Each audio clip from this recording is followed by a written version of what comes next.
Chapter 4. Mordecai requests Esther's help.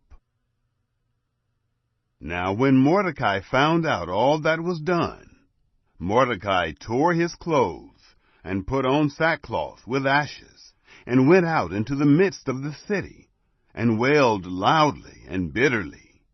He came even before the king's gate, for no one is allowed inside the king's gate clothed with sackcloth. In every province, wherever the king's commandment and his decree came, there was great mourning among the Jews, and fasting, and weeping, and wailing, and many lay in sackcloth and ashes. Esther's maidens and her eunuchs came and told her this, and the queen was exceedingly grieved. She sent clothing to Mordecai to replace his sackcloth, but he didn't receive it. Then Esther called for Hathach, one of the king's eunuchs, whom he had appointed to attend her, and commanded him to go to Mordecai, to find out what this was, and why it was. So Hathach went out to Mordecai, to the city square which was before the king's gate. Mordecai told him of all that had happened to him, and the exact sum of the money that Haman had promised to pay to the king's treasuries for the destruction of the Jews. He also gave him the copy of the writing of the decree that was given out in Shushan to destroy them, to show it to Esther, and to declare it to her, and to urge her to go in to the king, to make supplication to him, and to make request before him for her people. Hathach came and told Esther the words of Mordecai.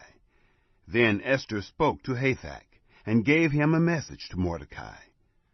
All the king's servants and the people of the king's provinces know that whoever, whether man or woman, comes to the king into the inner court without being called, there is one law for him, that he be put to death, except those to whom the king might hold out the golden scepter, that he may live. I have not been called to come in to the king these 30 days. They told to Mordecai Esther's words. Then Mordecai asked them to return answer to Esther.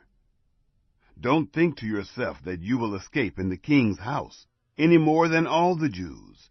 For if you remain silent now, then relief and deliverance will come to the Jews from another place.